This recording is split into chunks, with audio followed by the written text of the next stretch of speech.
fantastisk.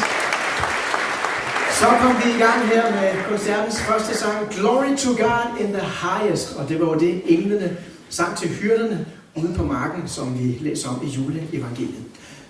Velkommen til koncert her med Roskilde Gospel Choir. Yes. Vi har øvet os hele efteråret for at blive klar til den her aften, og vi har glædet os, er det ikke rigtigt? Ja, det lyder som om vi har indøvet det.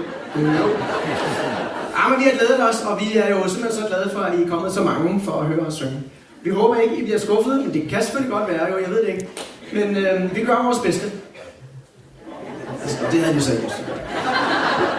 Så velkommen til. Vi vil gerne fortsætte med at synge en sang, der hedder Jesus at the Center of It All.